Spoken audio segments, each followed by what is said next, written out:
Hello and welcome. My name is Oliver Myers and this is Life Mastery. And today we're talking about the 3 keys to master life. Now we talked about it yesterday, but over the next couple of days we're actually going to dig into each one separately and talk about how to expand and grow it in your life, right? To create that $1 million life, that your best life, right? So let's talk about number 1, peace.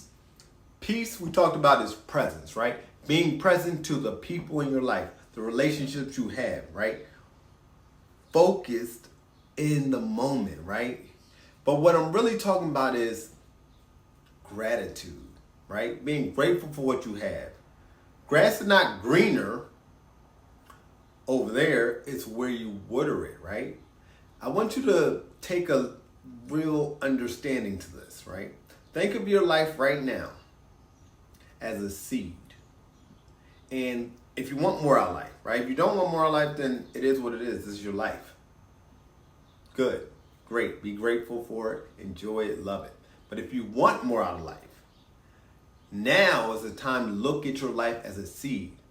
You know, a foundation to the greater life that you're looking forward to. Now, how do you turn that into an experience, right?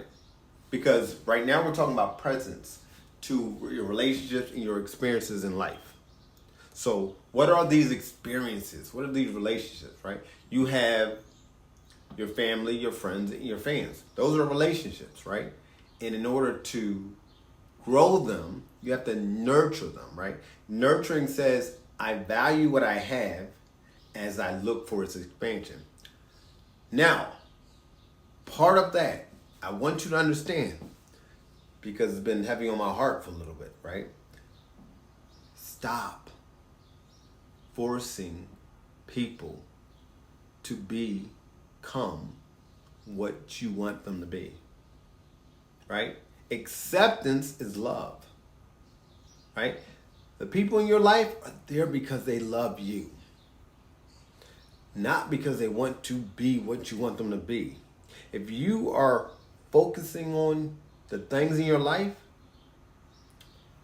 being grateful for them, the first step is acceptance. And how we accept is to let a person blossom or bloom the way they choose, right?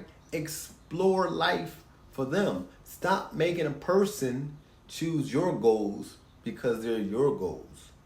Start looking at others as individuals with their own mind, right?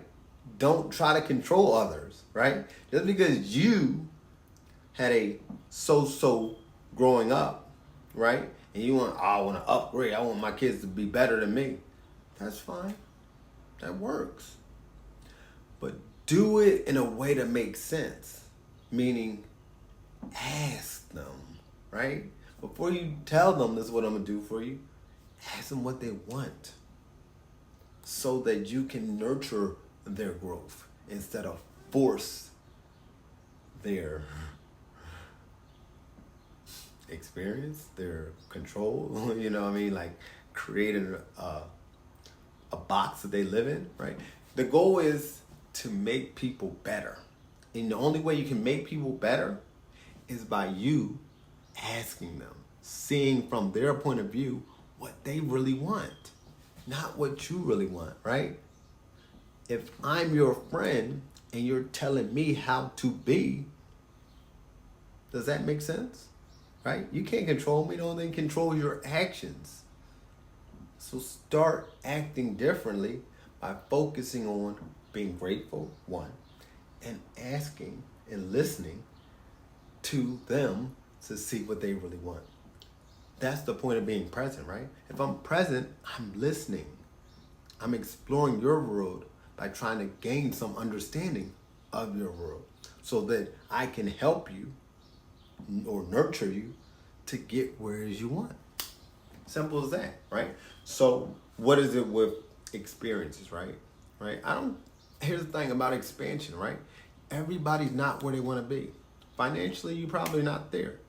With your time availability, you're probably not there, right? With your effort, you're probably not there. But guess what? The one thing that you can fix right here, right now, is your effort. You can put more effort in.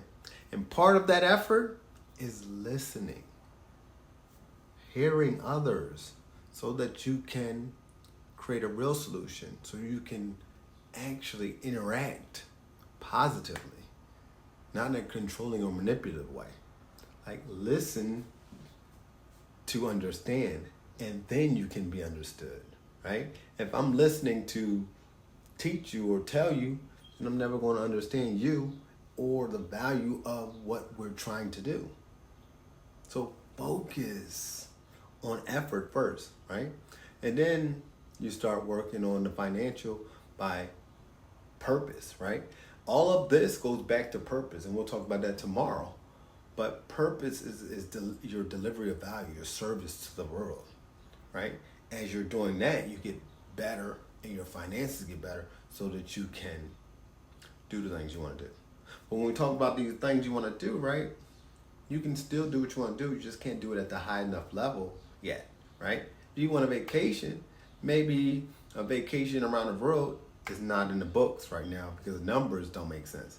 But you can always go on skyscanner.com and see what places are available for $50 or less, right? And you can go there, have a great experience, say, hey, I did what I want to do, which is not the level I want to do. I'm still exploring, I'm still having a good time, I'm creating experiences. And even with your vehicle, your car, your house, your clothes, right? Things that you have, right? You can still nurture that by like making sure it's maintained well, make sure it's clean. And when you're ready to upgrade it, that's the growth, right?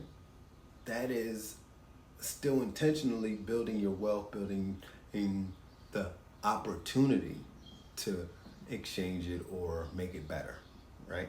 So if you got a 5-year-old car, it's simple as just, hey, look, I maintain this well so that I get more money for the trade-in or the sell of it, so when I buy a new car, that car is not as expensive. Makes sense? So like I said before, stay present, water where you are, and continue to grow and expand what it is you want.